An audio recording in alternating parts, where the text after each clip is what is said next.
اگر بخوایم که از نظر ساختار به اینا بپردازیم، آقای چهارسندی اومدن یک شکلی رو برای ما ترسیم کردن برای هر کدوم یکی از این ساختارها که من فکر میکنم که بیشتر قصدشون متوجه کردن هست با این رسم شکل که ما بفهمیم که چه اتفاقی میفته. خب برای بحث اول اومدن آقای هندی اومدن تار عنکبوت رو تشبیه کردن به بحث ساختار قدرت. یعنی چی؟ یعنی اون که شخص در مرکز توجه هست و باید افراد به اون شخص پاسخگو باشن. سلسله مراتب ها تا اونجایی که بشه کم میشه و افراد باید کارشون رو به مدیرشون نشون بدن و کارهاشون رو به اون گزارش بدن. اگر موفق باشن هستن، نباشن وجود ندارن. پس برای ساختار قدرت مدل تار عنکبوت پیشنهاد شده و اون مد نظر هست. برای آقای هندی اومدن برای بحث نقش، ساختار نقش، اومدن یک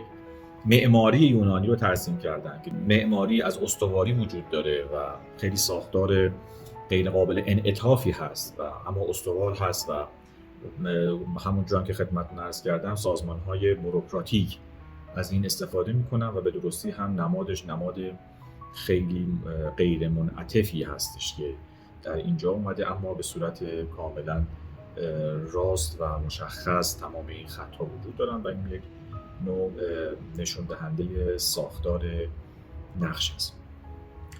آقای چارلز هندی اومدن برای بحث وظیفه الگویی رو به نام بحث ماتریس پیشنهاد کردن.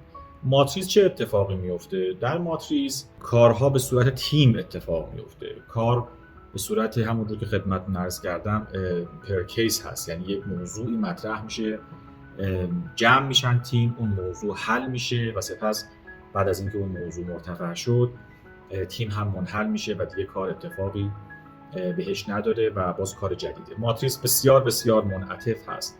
ما الان شرکت‌های دموکراتیک هستن که اینها این کار رو انجام میدن. از این لحاظ میگیم دموکراتیک که توش ایده و نظرات سایرین بسیار بسیار حائز اهمیت هست و در اون افراد نقش دارن و نقشی که ایفا میکنن نقششون نقش بسیار مهمی است. شرکت‌هایی که آیتی بیس هستن و شرکت‌های فناور هستن و به روز هستن بیشتر از این مدل و الگو استفاده میکنن. ساختار بعدی ساختار فرد هست. همونطور که گفتیم بحث منفعت فردی هست. تقریبا میشه گفت یک شباهت‌هایی با بحث وظیفه درش وجود داره، منتها اینها الگویی هستش که کاملا از همدیگه جدا هستن. بحث الگویی که بابت ساختار فرد توش پیشنهاد شده بحث کهکشانی هست، یعنی به صورت ستاره‌هایی هستن در کنار همدیگه که هر کدوم به صورت جدا جدا عمل میکنن. آن چیزی که وجود داره این هستش که تمام این ساختارها اجباری به این که هر کدوم شما انتخاب بکنید وجود نداره. یعنی ما میتونیم که از ترکیبی از هر کدوم یکی از اینها استفاده بکنیم و ترکیب اینها رو داشته باشیم. به نظر میرسه که شرکت هایی که در مجموعه پیرامون ما حضور دارن ترکیبی هستن از همه اینها و به صورت مجزا عمل نمیکنن.